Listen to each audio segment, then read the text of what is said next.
11 ಜನ ಅಮಾಯಕರ ಸಾವು. ಇದರ ಹೊಣೆ ಹೊರಬೇಕಾದಂತಹ ಸರ್ಕಾರ ಹೇಗೆ ನುಣುಚಿಕೊಳ್ತಾ ಇದೆ ಅನ್ನೋದಕ್ಕೆ ಮತ್ತೊಂದು ಸಾಕ್ಷಿ ಪಬ್ಲಿಕ್ ಟಿವಿಯಲ್ಲಿ. ಸರ್ಕಾರದ ಪ್ರತಿಷ್ಠೆಗೆ ಹೋಯ್ತಾ 11 ಅಮಾಯಕರ ಪ್ರಾಣ. ಹಠಕ್ಕೆ ಬಿದ್ದು ಕಾರ್ಯಕ್ರಮವನ್ನು ಆಯೋಜಿಸಿ ಸರ್ಕಾರ ಎಡವಟ್ಟನ್ನ ಮಾಡಿಕೊಂಡಿದೆ. ಆತುರಾತುರದ ಕಾರ್ಯಕ್ರಮ ಬೇಡ ಬೇಡ ಅಂದ್ರೂ ಕೂಡ ಸರ್ಕಾರ ಕೇಳಿಲ್ಲ. ತನ್ನದೇ ತಪ್ಪಿಟ್ಕೊಂಡು ಪೊಲೀಸರ ತಲೆದಂಡವನ್ನು ಸರ್ಕಾರ ಮಾಡ್ತಾ ಆರ್ಸಿಬಿ ವಿಜಯೋತ್ಸವದ ವೇಳೆ ಸರ್ಕಾರ ಮಾಡಿಕೊಂಡಂತಹ ಮಹಾ ಎಡವಟ್ಟು, ಸಾವಿನ ಆಟಾಟೋಪ ಪಬ್ಲಿಕ್ ಟಿವಿಯಲ್ಲಿ ಬಿಗ್ ಎಕ್ಸ್ಪೋಸ್.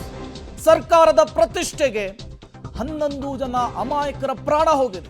ಹಠಕ್ಕೆ ಬಿದ್ದು ಕಾರ್ಯಕ್ರಮವನ್ನು ಸರ್ಕಾರ ಆಯೋಜಿಸಿದ್ರಿಂದ ಇಷ್ಟು ದೊಡ್ಡ ಮಟ್ಟದ ಎಡವಟ್ಟಾಗಿದೆ. ಸರ್ಕಾರದ ಡಬಲ್ ಗೇಮ್ ಹೇಗಿತ್ತು, ಪೊಲೀಸರು ಕೊಟ್ಟಂತಹ ಸೂಚನೆಯನ್ನು ಸರ್ಕಾರ ಹೇಗೆ ಧಿಕ್ಕರಿಸ್ತು ಅನ್ನೋದಕ್ಕೆ ಸ್ಕ್ರೀನ್ ಮೇಲೆ ಕಾಣಿಸ್ತಾ ಇರುವಂತಹ ಈ ಪ್ರತಿಯೇ ಸಾಕ್ಷಿ.